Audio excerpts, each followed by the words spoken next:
Shalom, Bapak, Ibu, dan saudari yang terkasih. Jumpa lagi dalam Sikat Sabda Iman Katolik, Selasa, Pekan Biasa ke-23, Bulan Kitab Suci Nasional, 7 September 2021. Bacaan hari ini dari Injil Lukas bab 6 ayat 12 sampai 19. Marilah kita siapkan hati dan pikiran kita untuk mendengarkan sabda Tuhan. Semoga Tuhan beserta kita sekarang dan selama-lamanya. Inilah Injil Yesus Kristus menurut Lukas. Dimuliakanlah Tuhan. Sekali peristiwa, Yesus mendaki sebuah bukit untuk berdoa. Semalam-malaman ia berdoa kepada Allah. Keesokan harinya, ketika hari siang, ia memanggil murid-muridnya dan memilih dari antara mereka 12 orang yang disebutnya rasul.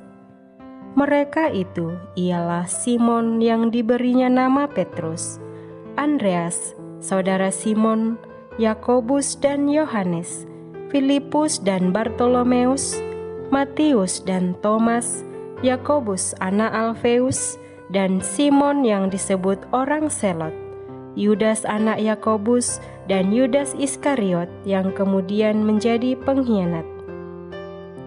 Lalu Yesus turun bersama mereka dan berhenti pada suatu tempat yang datar.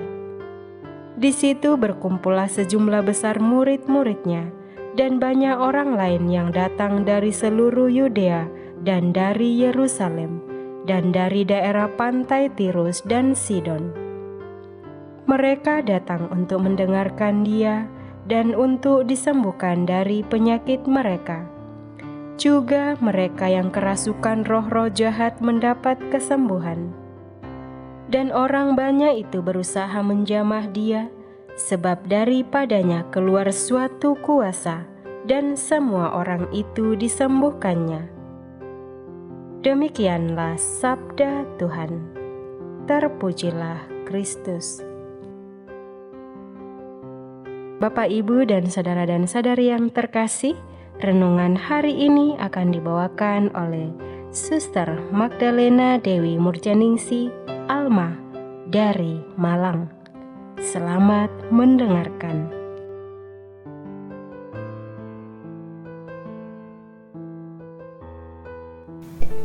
Bapak, Ibu, saudara-saudari yang terkasih dalam Tuhan kita Yesus Kristus, Injil hari ini yang barusan kita dengar menyajikan 3 hal penting yang sekiranya menjadi bahan refleksi atau bahan renungan dalam keseharian hidup kita.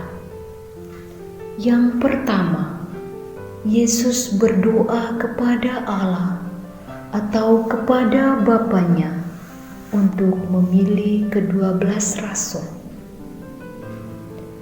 Yang kedua, kualifikasi rasul-rasul yang terpilih. Dan yang ketiga, bagaimana kita harus menjadi pengikut Kristus yang sejati. Bapak, Ibu, saudara-saudari yang terkasih dalam Kristus, sebelum memilih ke-12 rasul secara definitif, Yesus menghabiskan sepanjang malam di dalam doa. Tentu saja kita dapat bertanya, mengapa Yesus berdoa kepada Allah atau kepada Bapanya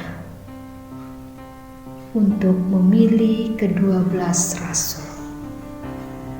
Dari fakta bahwa Yesus berdoa kepada Allah untuk memilih ke-12 rasul dan mau menunjukkan relasi yang intim antara Yesus dan Allah, atau persekutuan dengan Bapa.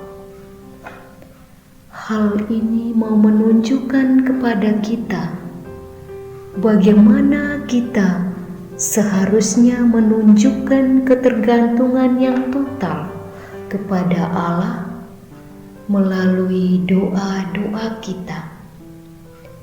Yang kedua, Yesus berdoa kepada Allah untuk mengetahui siapa yang harus Dia pilih dan kemudian memilih ke-12 rasul yang namanya ada dalam Injil.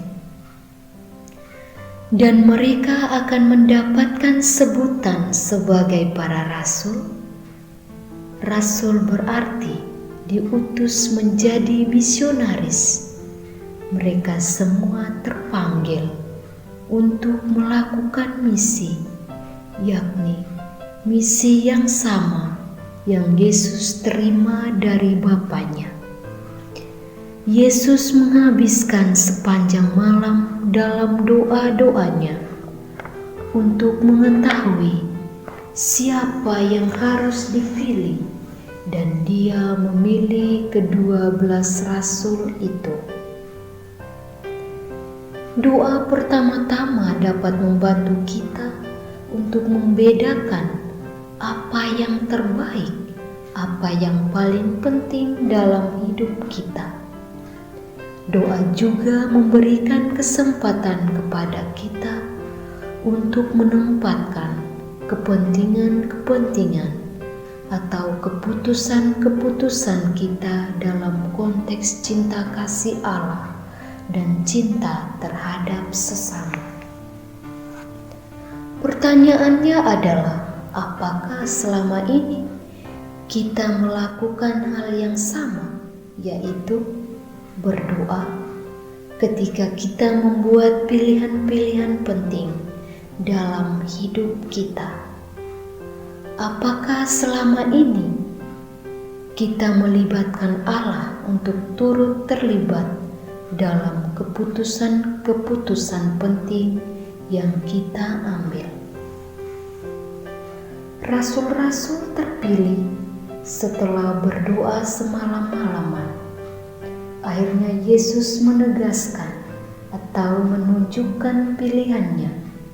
Mereka semua yang terpilih atau rasul-rasul terpilih ternyata tidak mempunyai kualifikasi secara khusus kecuali cinta kasih dan kepercayaan kepada Allah.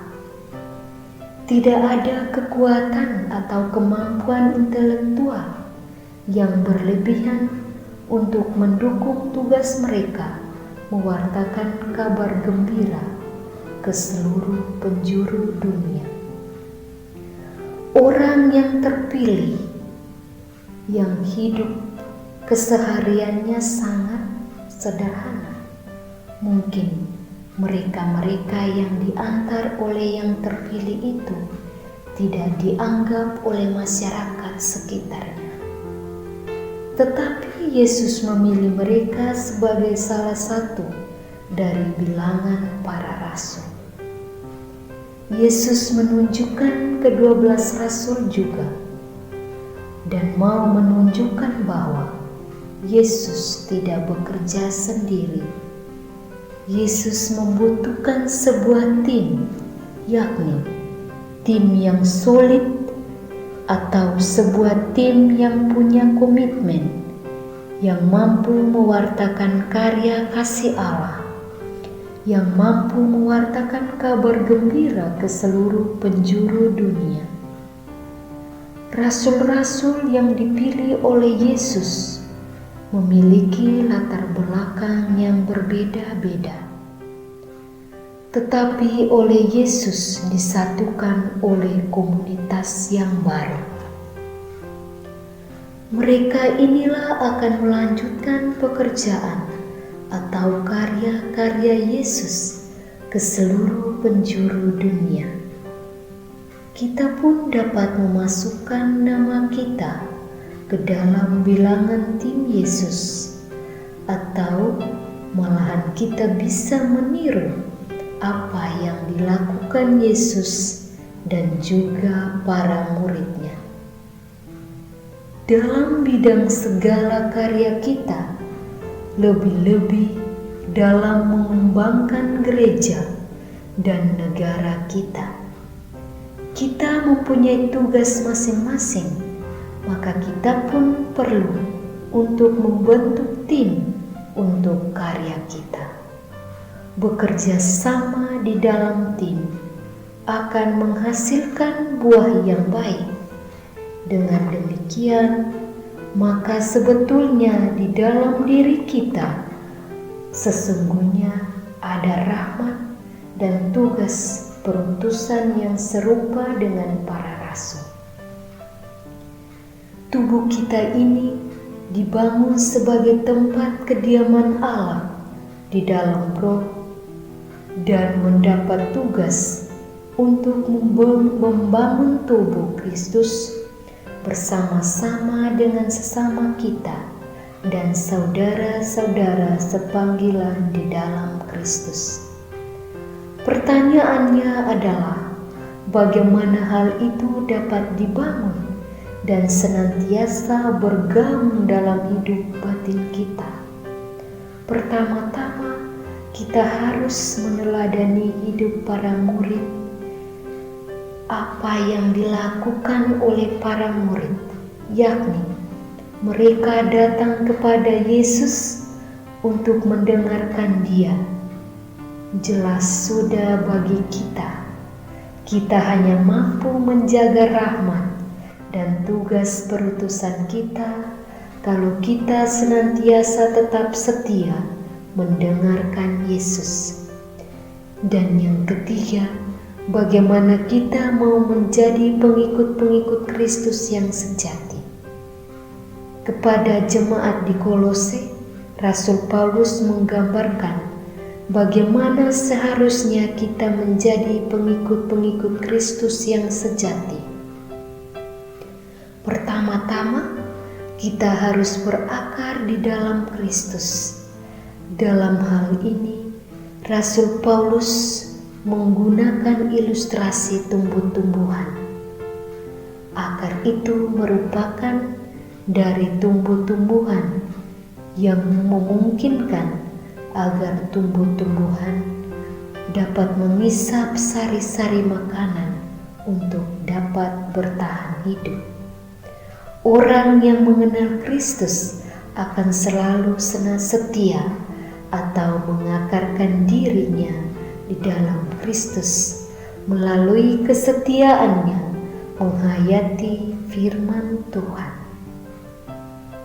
Semoga dengan renungan ini iman kita semakin diteguhkan